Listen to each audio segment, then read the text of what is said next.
And so I titled this talk, Practice at the End of the Age. Is anybody here just because of that title? Okay, just checking. It occurred to me, there's a story from the early days of Minnesota Zen Center in which they were trying to raise money for something or other. So they had this big fancy fundraiser and invited lots of rich people. I don't know where they found them, but anyway, they did. And they had wine and cheese, and it was really cool. And then Katagiri Roshi came in to give a talk. And he started his talk by saying, everybody dies. I don't know what else he said, but I hear that they did not get a dime.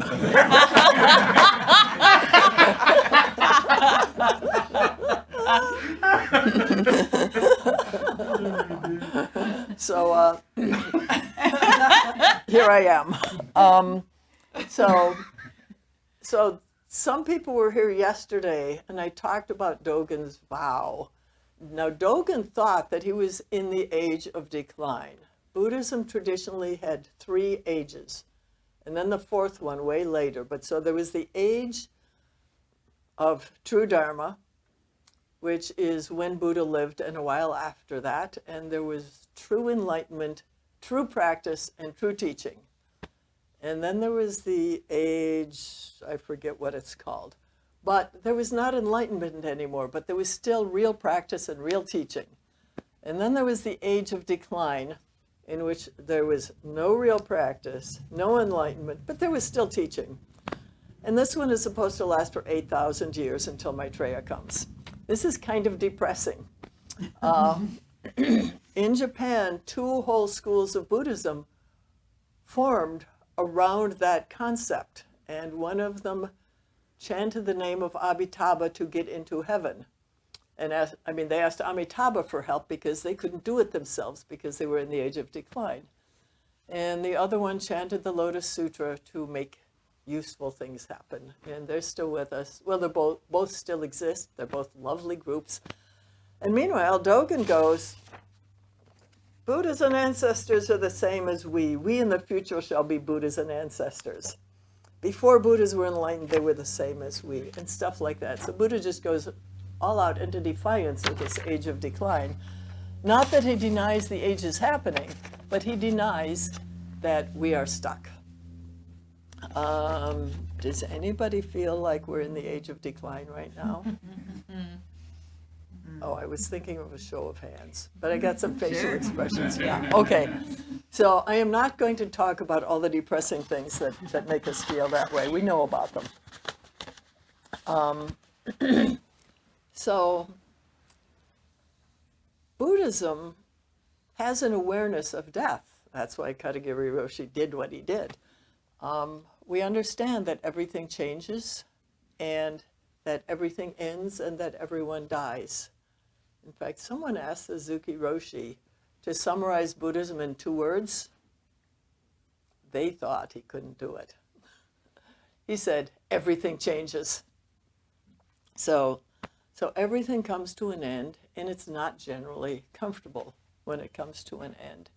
And a lot of Buddhists are involved in hospice work or in chaplaincy or in various things, helping people deal with the reality of death.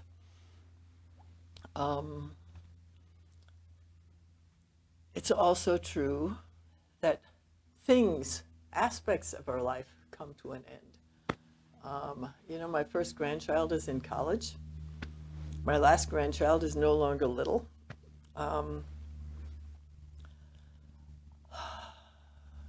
My retirement came to an end. I went back to work. I did not like that.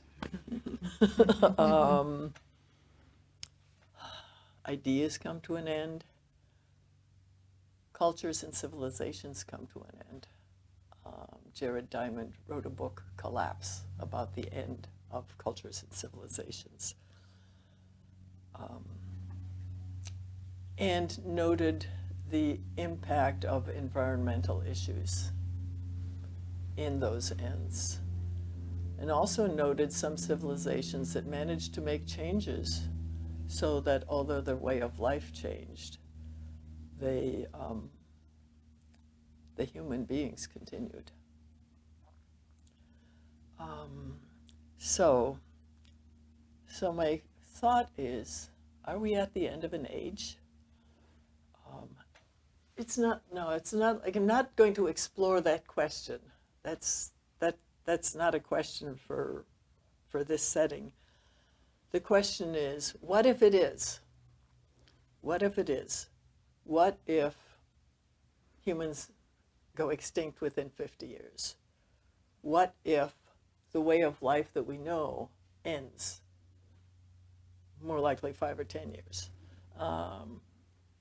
What if those Midwestern droughts and floods that wrecked the crops, what if we see widespread starvation? We're not used to that here. Other places are already seeing it. Or what if every country in the world has a fascist dictator? There have been some pretty scary ones lately. And the only one we can do anything about is this one, who I'm not calling him a fascist dictator. He's just scary. How do we practice in a time like this? And as I asked that question and I didn't know the answer, some people and places came to mind. Vietnam came to mind. A lot of people here were adults or young adults during the Vietnam War. And we remember stories of what Buddhists and serious practitioners did during that time.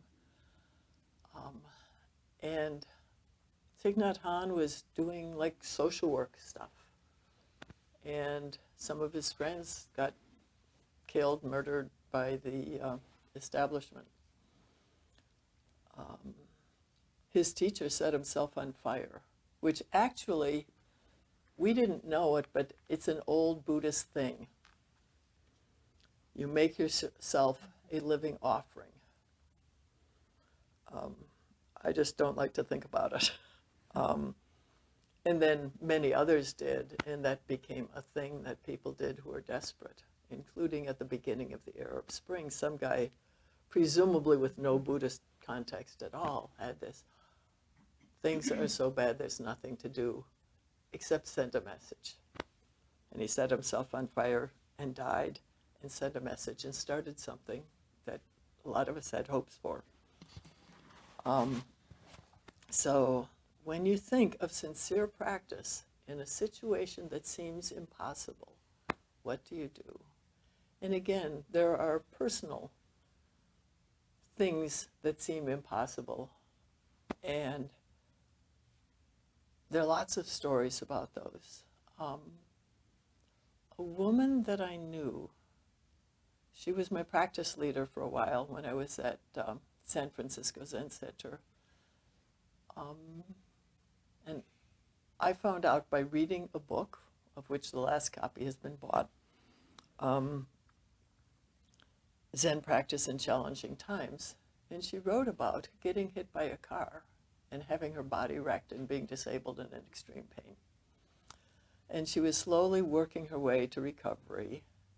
And then she had another accident. I don't know if it was another car or what. And she wrote about what it was like. It's like, chronic pain is the thing that scares me worse than anything.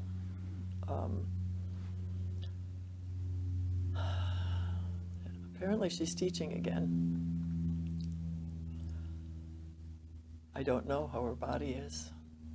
I've known of some teachers there who lived with bodies that didn't work and taught with bodies that didn't work, and they gave something special to the people around them and to their students. So, and you have impossible circumstances like various wars, various kinds of dictatorships. See, Buddhists are not currently a target anywhere that I can think of, but Muslims are. What's it like to be Muslim when when the Buddhist leader of your country is rounding up Muslims, imprisoning them, sending them to camps. Oof. Well, it's horrifying. Anyway, that's the religion that is having impossible circumstances these days. So, how do we practice? And I'm going to throw out some things, and I'm going to tell some stories. The stories are the best part.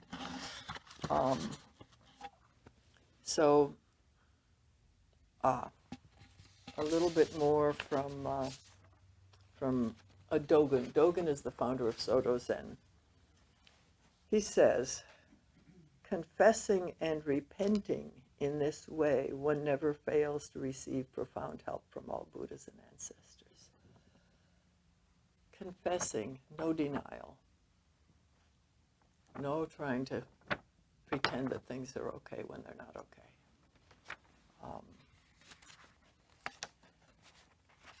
No false hopes.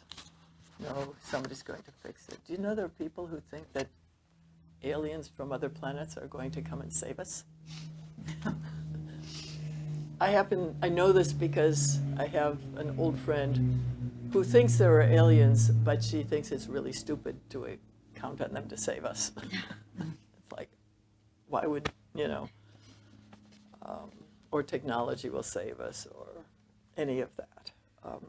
It's not happening.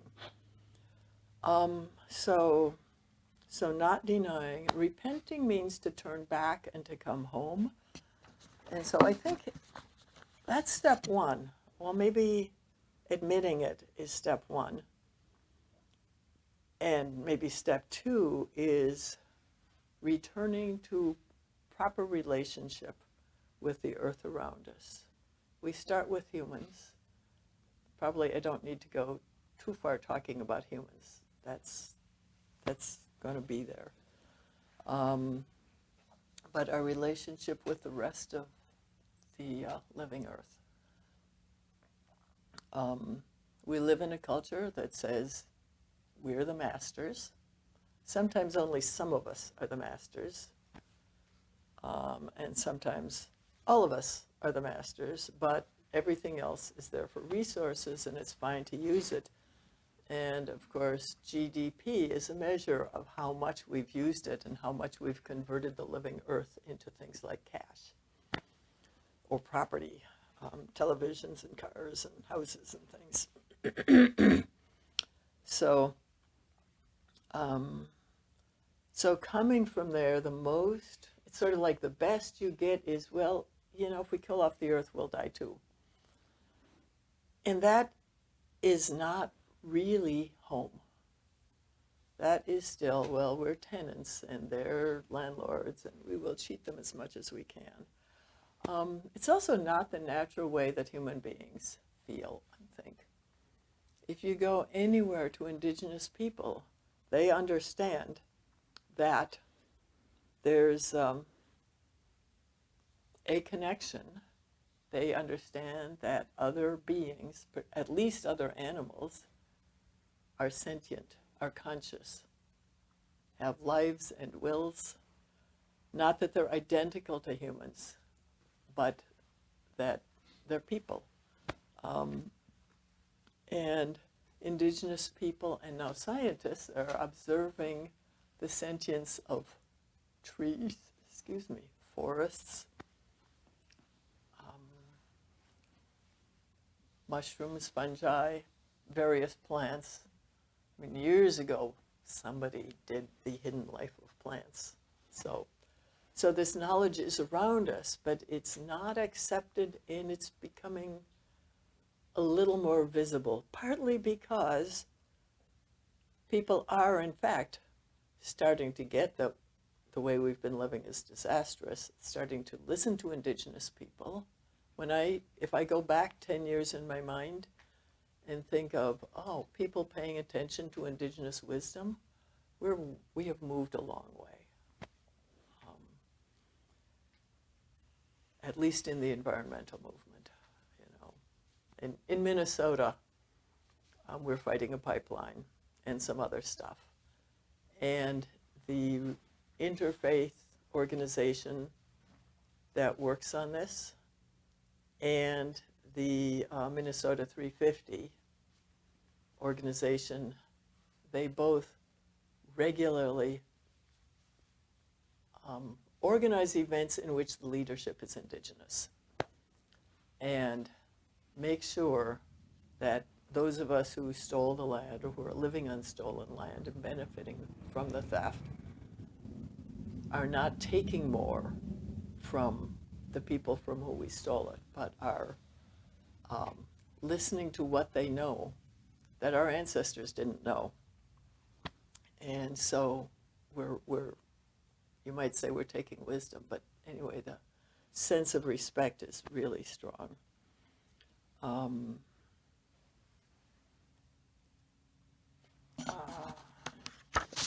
Story. There's these people called the Koch in Colombia. Probably 500 years ago, when the outsiders came from Europe and started building cities and so forth, they withdrew into the jungle, up a mountain, and continued their traditional way of life. They didn't let people in, and they had shamanic practices, and they had various traditional practices, and they were still in touch. And they, their teachings say that they are responsible for the well-being of the earth. And in 1991, or perhaps a little before that, they got worried and they decided they had to send a message. And so they invited the BBC to come in and do a documentary, which I have watched. And then 20 years later, they went, you know, this isn't good enough. And they invited the filmmaker who had done the BBC documentary, who was retired. And he came, and, you know, they all went to London. I don't know who funded this, but I'm sure it wasn't them, because they don't have money. They call themselves Elder Brother. They call us Younger Brother, and they're trying to send a message to Younger Brother. And they see things like the earth is getting sick and dying because of mining gold, and because of grave robbers digging up the gold things that they buried, you know, that were buried with people.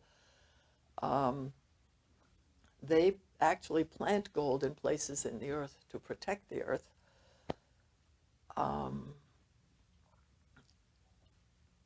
And they say gold is the blood of the earth. It's associated with the fertility of the earth. You drain the blood, you get no fertility. And it's interesting that some of the things they say in the second film, they have scientists and they confirm exactly. It's like they've got the science down completely. They're illiterate, but they know how the natural world works. And we have a quotation. I think this is Charles Eisenstein, but I didn't write it down. Okay. So this means asking, what does the land want? What does the river want? What does the planet want? Which means you acknowledge that that thing, being, has consciousness. And for the Kogi, matter is not a container for thought. Matter is thought made manifest. It's the thought of the mother. So matter is thought. Reminds me of matter is energy. So what did I, so I'm skipping around. Get back here. Okay. So, oh dear. Yeah, human nature is to live in a place forever and just improve it. There's a forest in Wisconsin that, I'm going to say the Chippewa tribe, but I'm not sure. They've taken care of it for hundreds of years. They do log it, and it's better than it was when they started. Human nature is not what people are telling us. Human nature is not about sin and separation. Separation is delusion. Sin is separation, by the way, as far as I can tell. And so the original sin is separation from the family. And is it separation from God? Well, that depends what you think God is. To me, they're pretty identical. Human nature. There is an insistence that human nature is bad. Have people heard of the Christmas truce, World War I, 1914? Some people have. So I was listening to a documentary about it, and they were interviewing the man who wrote the song about it. And he spoke about going and singing in nursing homes in Germany. And there were just a few soldiers left who had been there. And those soldiers said, "Nobody believes us. Thank you for believing us." It is not permitted to believe that somebody started singing a Christmas carol. That's how that started. And then people all across the line started singing with them. And the next day they played soccer, and it went on for days. And if I heard it right, they actually had to withdraw those people. I mean, the powers that be decided that they had to get the war going again, but they had to pull back the people who had participated. And even when they ended it, the commanders, the frontline commanders, went and exchanged gifts and spoke to each other. It's like, and that's only 100 years ago. That's what human beings are like. You have to make them hurt each other. You have to make them kill. And we know how they do that to children in wars. They kill another kid in front of them. Well,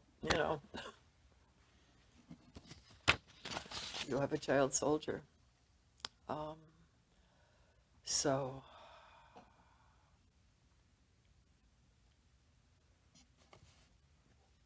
So now I think I've done 2 or 3 first steps. And I wrote here, I propose the first step is to return to that relationship, to find our way back to how we live with the earth and with each other in kindness.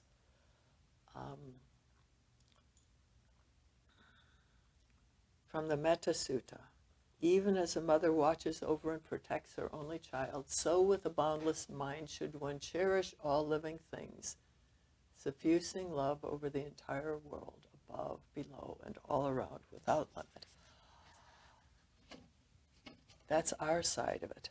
And the other side of it is we are created, we are lived. Our life comes from those beings around us.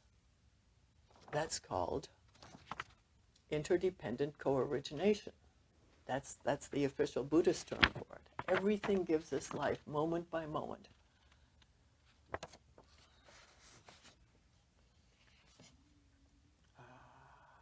Okay. There's a beautiful thing here that I'm going to save for later, because I want to go to the second step, which I would say clarifying your intention.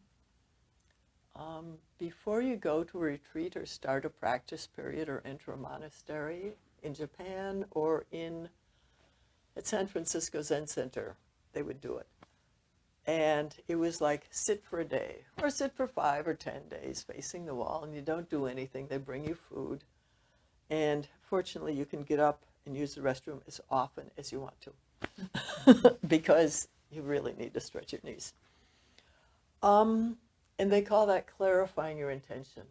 And I remember a person who came to Tassajara, and somewhere during that 5 days, he decided that this wasn't the right time, and he left. And he came back, I don't know, a year later, sometime later, and they said, "You've already done it. You don't have to do it again." He said, "I want to do it again." So clarifying our intention and not having 5 days to sit, I have a list of questions. These questions are from Derek Jensen, who is controversial, and I just really like these questions. And I'm going to ask them slowly. What do you love? It's not ice cream. What do you really, really love?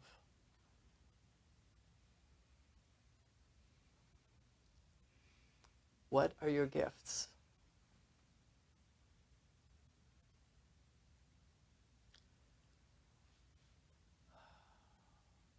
What is the largest, most pressing problem that you can help to solve using the gifts that are unique to you in all the universe?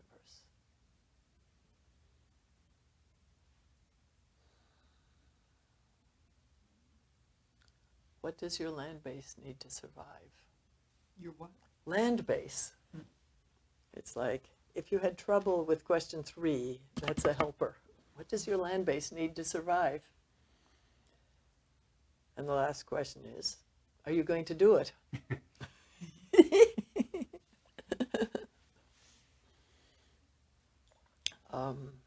And so that is, I'm not going to try to stop with these right now. I thought, oh, we could have a discussion. No, too big.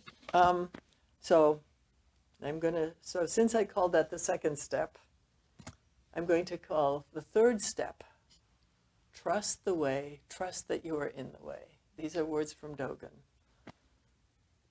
And along with that, ask what to do. So trusting is a big deal. And that was, I think, a lot of what I talked about yesterday. It's like, no, I'm not some worthless piece of whatever. I am a human. I am conscious. Life is flowing to me at all moments. I'm a channel for the powers of life. And all my habits of shame, guilt, and whatever are harmful habits.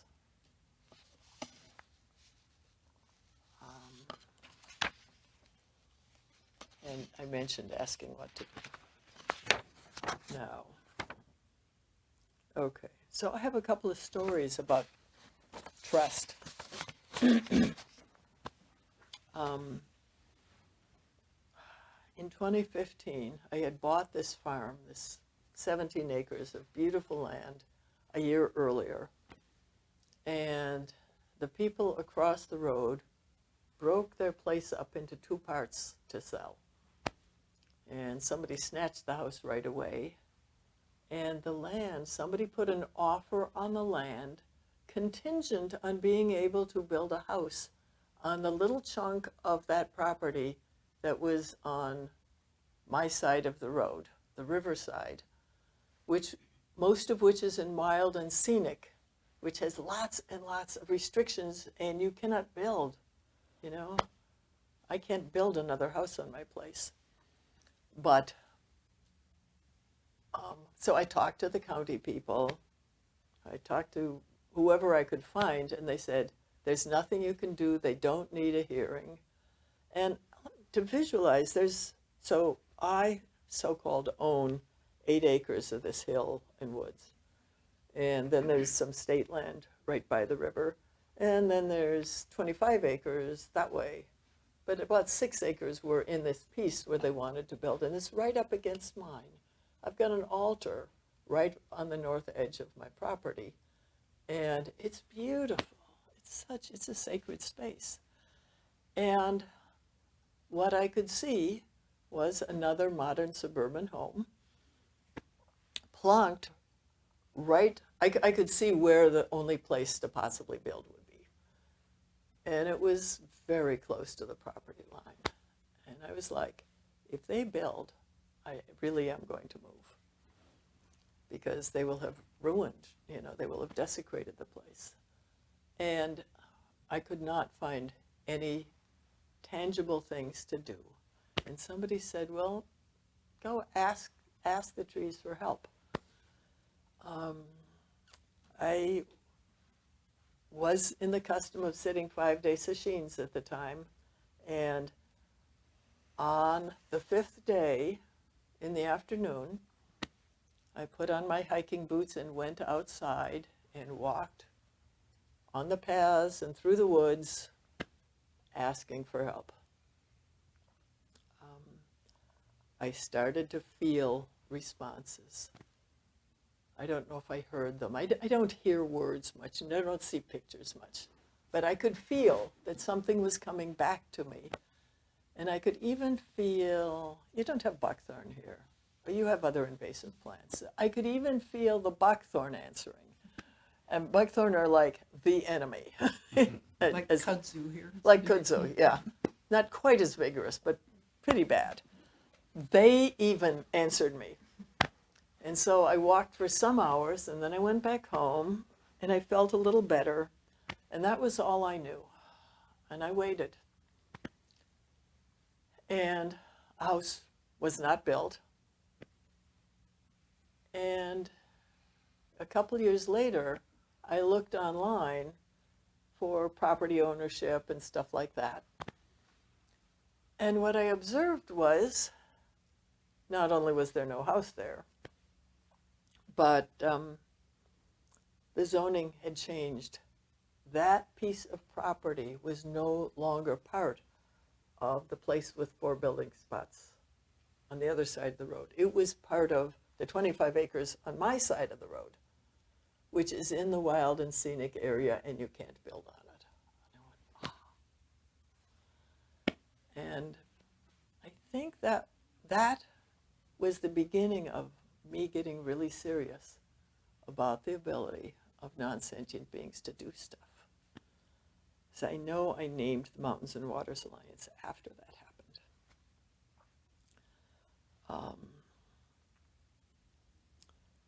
Okay, second story, Interfaith Power and Light. That's the Minnesota organization that I mentioned. And they're working on a lot of stuff, but one of the things, there's a pipeline known as Line 3, which is the big pipeline disastrous issue going on right now. And I'm going to assume that you know something about pipelines. And there's a indigenous-led organization called Honor the Earth that works up there. Well, so Interfaith Power and Light organized a prayer ceremony in front of the governor's office.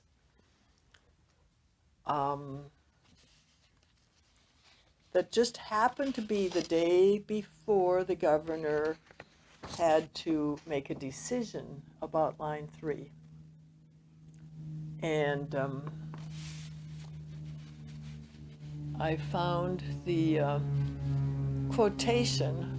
It says, Governor Walz and Lieutenant Governor Flanagan have fully committed to a Department of Commerce appeal of the Line 3 pipeline decision. In other words, they did what we wanted them to do. So Honor the Earth is now asking Interfaith Power and Light to go and do another prayer vigil. Because of course there's more stuff to do, and you know what? I'm going. I would have been at the other one, but something. So my response, my personal response to this question is, I am going to ask for help from the other beings. As I recall, I asked, when I walked on the hill, I asked it to protect itself. Because everything we do, if we cut down trees, if we build a house, you know, we're damaging the earth. Usually we don't ask. Sometimes people do ask, and the proposal from a lot of people, including the Kogi people, is ask. And I'm just working on it. It's like, okay, so the next time I go and pull up buckthorn, I'm going to have to ask permission from each plant. And then I have to figure out what they said. But I actually have more confidence in this than I have in all my permaculture training and in any of the other options. I'm certainly not going to poison them.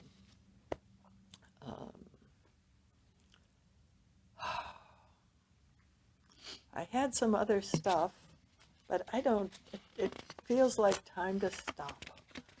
I am just going to, okay, I'm going to mention the 4 foundations, which are compassion, loving kindness, sympathetic joy, and equanimity.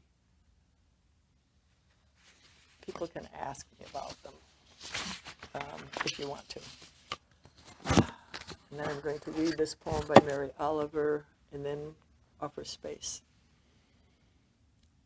You do not have to be good. You do not have to walk on your knees for 100 miles through the desert repenting. You only have to let the soft animal of your body love what it loves. Tell me about despair, yours, and I will tell you mine. Meanwhile, the world goes on. Meanwhile, the sun and the clear pebbles of the rain are moving across the landscapes, over the prairies and the deep trees, the mountains and the rivers. Meanwhile, the wild geese high in the clean blue air are heading home again. Whoever you are, no matter how lonely, the world offers itself to your imagination, calls to you like the wild geese, harsh and exciting, over and over announcing your place in the family of things.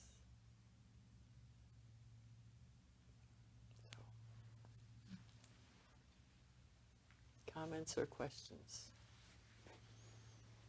And we'll breathe.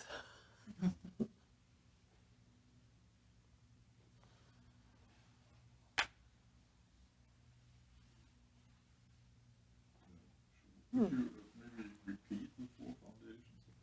Yes. Compassion, loving kindness,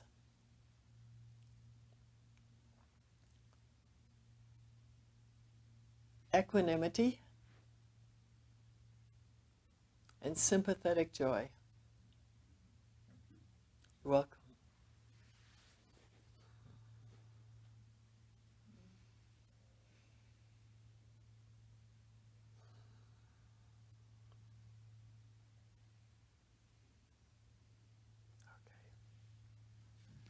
We don't have to talk. Yes. This is so in concert with the way I see the world, that it's like a living, breathing thing that we're sort of like bacteria on. And so I love that way of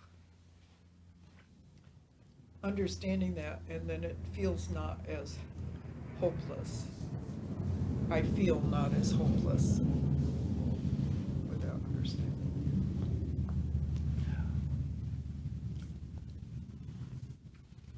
Yeah.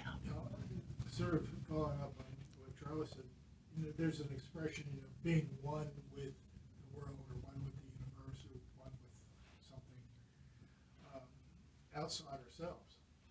But in truth, we're part of that.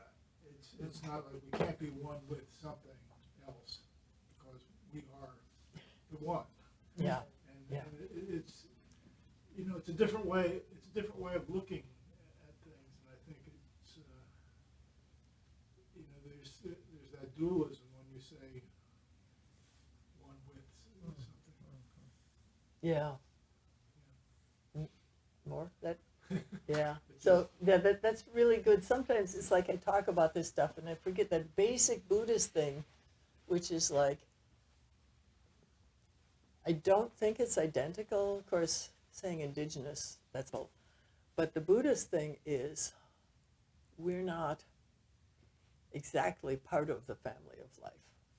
It's all, it's all something. That's not even right. And then we're expressions of life, each one of us. But we experience our world as if we were separate, I have to do my own eating, for instance. And so we have to use this language. And then we have to explain that it's not quite on. Oh, so I have this incredible statement from a geneticist who is also a friend of mine. And I didn't read it, but I said, maybe. Now I want to read it in response to that. Because again, this is science. She insists on science and biology. Oh, there it is.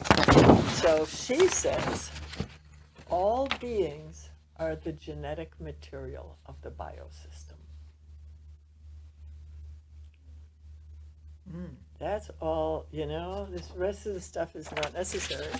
We are genetic material. You take out a species, you impoverish the biosystem and becomes less resilient. And so this stuff that humans have been doing as our particular kind of animal has been weakening the biosystem. And we know it has. But it's like, it's like this is new. Lynn Lamoureux.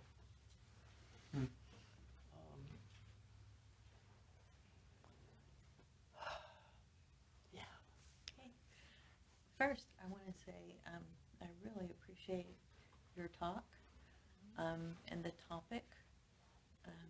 For me, and hopefully for a lot of other people, it's where my thoughts are going a lot. And so I'm glad that you bring it up. And I feel you've taken us on a very long walk and shown us a lot of different vistas and views. Two things. Number one, I love talking with people and trading stories and sharing experiences. And I'd like to say the times when I've asked the universe for something, I'm amazed it responds. I mean, it really happens. You're Thank not you for crazy saying and making Right. Yeah. It's happened to me too. Yeah. The other thing, this is harder and it's a question. Okay. What are those steps? Oh, fortunately I wrote them down. Yay! Because I was trying to remember Yeah. them. I thought it was a very important. Right. And Yeah. I liked what you said, and I was trying to repeat it to myself, and I couldn't. So. Yes. Okay. You don't mind. So there were several first steps. First step So, one. First okay. Step two. So step one is, right. Okay. So, so like the pre-step is confession, which means admitting that something is going on. Not hiding. Not, Right. Yeah. not denial. And then the first step here is getting back into relationship with the earth, which of course includes each other and ourselves. The second step, clarifying intention, and then I threw out those 5 questions, which I just love. Tried them on a sociology class once, it failed. If I do it again, I'll do it better though. Third step is trusting the way and trust that you are in the way, which is Dogen's word. And then I said, ask what to do.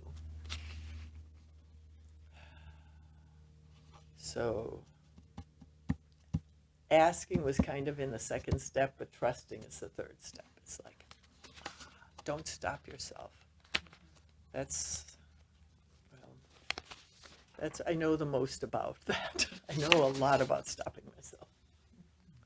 So, and that was it. It's like, ask what to do. Because what everybody needs to do is not the same thing.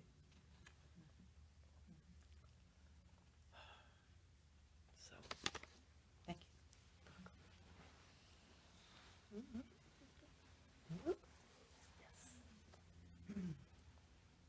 I'm going to venture into some scary territory here because, first of all, I'm extremely ignorant about science. It's not my field, and I have read just enough to be dangerous about understanding climate and our role in it and so forth. And what I'm going to say is based on the book, The Sixth Extinction. Okay, I know of it. Haven't Yes. read it, but that's Yes, okay. It's been some time since I've read it. Yeah. One of the things I am aware of is undeniably our actions matter and what we're doing Mhm. to the earth and our relation to it. However, it seems if you can take the human perspective away and entertain the idea that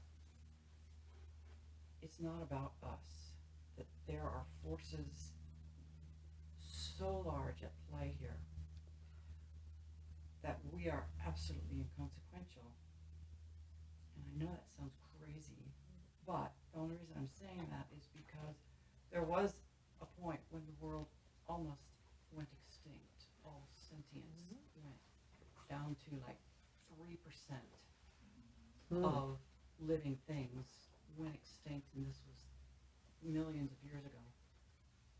And everything that is alive now comes from that 3%. And we weren't in the picture at that point. Mhm. So what does this mean? I don't know. It just means that somehow I think always thinking from a human perspective is not necessarily the way to look at it. Does that? It makes total sense. And then what do you do? Yeah.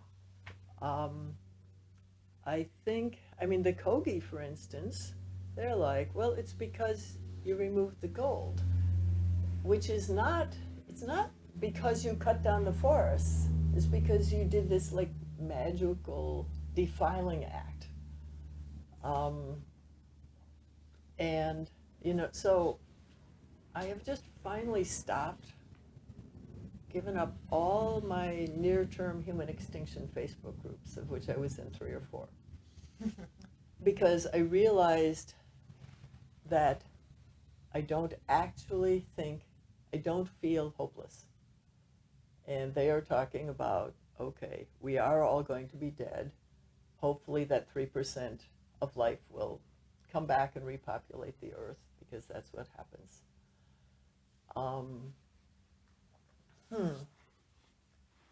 So, yeah, and if you look at the bigger picture, well, what's happening, a house cleaning?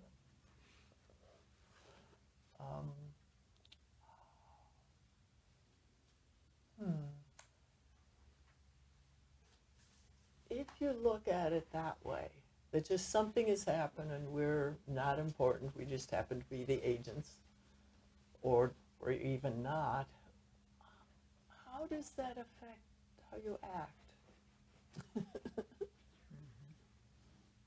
Okay, yeah. That's the thing. I find it's like when I think the words you said, it's like it helped me quiet down. Thinking that way helps me quiet down. And there is a peacefulness in going, well, I mean, clearly I'm not in control of everything, but I'm way too inclined to get angry at the people who are making things worse as fast as they can, and there are quite a few of them on the planet right now. And if I could have the spacious mind that said, well, they're not separate beings with evil intentions. They are something created by the universe or something created by the world to have such and such an impact. I wish I could remember to think that way, because if I look at it, oh, that is what I think.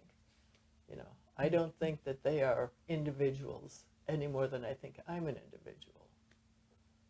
But, I operate as if I were an individual, and I operate as if they were individuals. And if I could stop operating that way, I think I would be more free to take steps.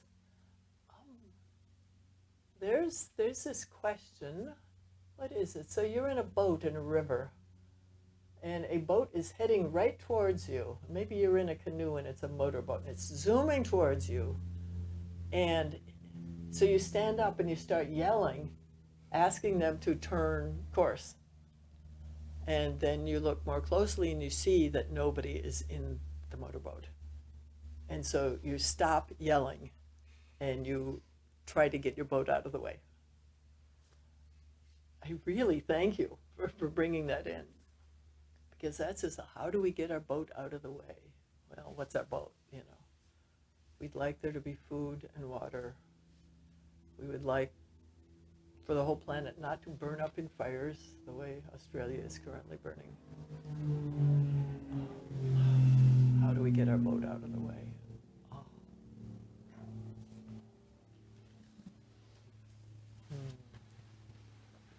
Should we leave it at that? I think that's a great stopping place. So one of the things that we can do is Yes. do the vows. Yes. So we're going to do the Bodhisattva vows. I'm going to ring the bell and then we'll do them out.